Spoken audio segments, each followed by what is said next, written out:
സുഹൃത്തുക്കളെ, നമ്മുടെ ശ്രീജീവിൻ്റെ നീതിക്ക് വേണ്ടിയുള്ള സമരം തിരുവനന്തപുരം സെക്രട്ടേറിയറ്റിൻ്റെ മുന്നിൽ 2016 മുതൽ തുടർച്ചയായി ഉണ്ടായിരുന്ന ഒരു സമരം. അതിഭീകരമായി ഉള്ള ശ്രീജീവിൻ്റെ കൊലപാതകം കേരളത്തിലെ അവിടുത്തെ രാഷ്ട്രീയ ഗുണ്ടകളായ പോലീസുകാരും അഴിമതിക്കാരായ ഉദ്യോഗസ്ഥരും ചേർന്ന് അതിഭീകരമായി കൊലപ്പെടുത്തിയ ശ്രീജീവിൻ്റെ കൊലപാതകത്തിന് വേണ്ടി സഹോദരൻ ശ്രീജിത്ത് നടത്തിയ സമരത്തെ അവിടുത്തെ പോലീസും സർക്കാരും കോടതിയും ഒക്കെ ചേർന്ന് അട്ടിമറിച്ചു.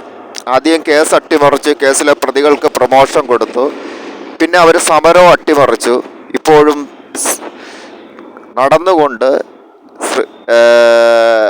കേരളത്തിൽ നിന്ന് നടന്ന് ഡൽഹിയിലെല്ലാം എത്തി വീണ്ടും ഇങ്ങനെ നടന്നുകൊണ്ട് തുടരുന്ന ഒരു സമരം, കാൽനട പ്രതിഷേധ നീതി സമരം. നീതിക്ക് ജീവിക്കാൻ പോലും പറ്റാത്ത സാഹചര്യത്തിൽ അവിടുത്തെ രാഷ്ട്രീയ മുഖ്യമന്ത്രിയായ പിണറായി വിജയൻ്റെ ഉൾപ്പെടെയുള്ളവരുടെ ദ്രോഹം കേട്ടോ, പിണറായി വിജയൻ്റെയും പിണറായി വിജയൻ്റെ പാർട്ടിക്കാരുടെയും അവിടുത്തെ പിണറായിയുടെ ഗുണ്ടകളായ പോലീസുകാരുടെയും ഒക്കെ ദ്രോഹം, കോടതിയെ വരെ ഉപയോഗിച്ചുകൊണ്ട് ഇവർ നടത്തുന്ന അക്രമം. അപ്പോൾ നീതിക്ക് വേണ്ടി ഉള്ള ഈ സമരം കേരളത്തിൽ നിന്ന് നടന്ന് സുപ്രീം കോടതിയുടെ മുന്നിലെല്ലാം എത്തി. ഇപ്പോഴും വീണ്ടും ഇങ്ങനെ തുടർന്നുകൊണ്ടിരിക്കുന്ന ഈ സമരം, ഇതിലെല്ലാ സഹോദരങ്ങളുടെയും പിന്തുണ, ആത്മാർത്ഥമായ പിന്തുണ നമ്മൾ പ്രതീക്ഷിക്കുകയാണ്. അപ്പോൾ ഇതിൽ എൻ്റെ മൊബൈൽ നമ്പറും കൂടി ഞാനിതിൽ ആഡ് ചെയ്യുകയാണ് കേട്ടോ. 96 33 76 78 67 ഇതാണ് എൻ്റെ മൊബൈൽ നമ്പർ.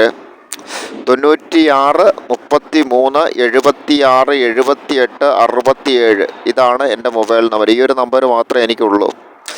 അപ്പോൾ പ്രിയപ്പെട്ട എൻ്റെ എല്ലാവരുടെയും എല്ലാ രീതിയിലുള്ള സപ്പോർട്ടും ഞാൻ പ്രതീക്ഷിക്കുകയാണ്. ഞാനിപ്പോൾ കേട്ടോ, ഇവർ ഈ കാൽനട പ്രതിഷേധ സമരത്തിൽ എല്ലാ സഹോദരങ്ങളുടെയും പിന്തുണ പ്രതീക്ഷിച്ചുകൊണ്ട് നമ്മുടെ വാക്കുകൾ നമ്മൾ ചുരുക്കുകയാണ്. Justice for Sreeji.